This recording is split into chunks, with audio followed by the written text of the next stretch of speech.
আমরা মুখ্যমন্ত্রী যা বলেছেন সেই অনুযায়ী সর্বতোভাবে আমরা বঞ্চিত এবং যোগ্য যারা আছেন তাদের পাশে আমরা সর্বতোভাবে থাকব, মানবিকভাবে থাকব, রাজনৈতিকভাবেও থাকব। সুপ্রিম কোর্টের নির্দেশে এসএসসির 26,000 কর্মরত শিক্ষক ও শিক্ষাকর্মীর চাকরি গেছে।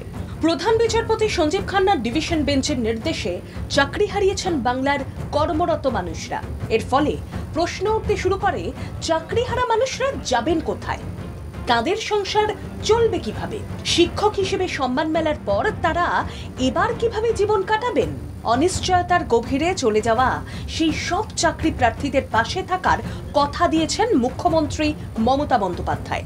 এই বিষয়ে বৃহস্পতিবারই মুখ্যমন্ত্রী মমতা বন্দ্যোপাধ্যায় রাজ্য সরকারের অবস্থান স্পষ্ট করে দেন। মুখ্যমন্ত্রীর মানবিক আশ্বাস, যারা চাকরি হারিয়েছেন তাদের পাশে থাকার চেষ্টা করবে প্রশাসন। মুখ্যমন্ত্রীর সুরেই এবার শিক্ষামন্ত্রী ব্রাত্য বসু বার্তা দিলেন। আমার দায়িত্ব থেকে বলতে পারি, যারা বঞ্চিত ও যোগ্য তাদের পাশে থাকব। বঞ্চিত ও যোগ্যদের মানবিক ও রাজনৈতিকভাবে পাশে থাকব। আপনারা যে বলছেন এসএসসি যোগ্য অযোগ্য ভাগ করতে পারেনি, তা নয়। হয়তো বলতে পারেন কোর্ট সম্পূর্ণত সন্তুষ্ট হয়নি। রাজ্য সরকার যে যোগ্য ও বঞ্চিতদের দিকে সহযোগিতার হাত বাড়িয়ে দেবে তা শিক্ষামন্ত্রীর কথায় পরিষ্কার। যে রায় বলছে যে টেন্টেড এবং আনটেন্টেড, সেটা তো এসএসসির দেওয়া তথ্য পরিসংখ্যান তার ভিত্তিতেই বলা হচ্ছে। তাহলে আপনারা যেটা বলছেন যে যোগ্য বা অযোগ্য এসএসসি ভাগ করতে পারেনি, তা নয়। হয়তো বলতে পারেন তাতে কোর্ট সম্পূর্ণত কোর্ট সেটা বলেওছেন মাননীয়, যে তারা সন্তুষ্ট হচ্ছেন না। এই অবস্থায় এসএসসি আইনি পরামর্শ মেনে পরবর্তী পদক্ষেপের দিকে এগোচ্ছে। চাকরি হারাদের মধ্যে যারা এর আগে অন্য কোনো সরকারি চাকরি করতেন তাদের 3 মাসের মধ্যে নিয়োগ প্রক্রিয়া সম্পন্ন করে পূর্বের পদে ফিরিয়ে দিতে হবে। আর এই বিষয়ে এসএসসি চেয়ারম্যান সিদ্ধার্থ মজুমদার জানিয়েছেন, অন্য চাকরি থেকে কেউ শিক্ষকতায় এসে থাকলে সেই তথ্য আমাদের কাছে আছে কিনা দেখতে হবে।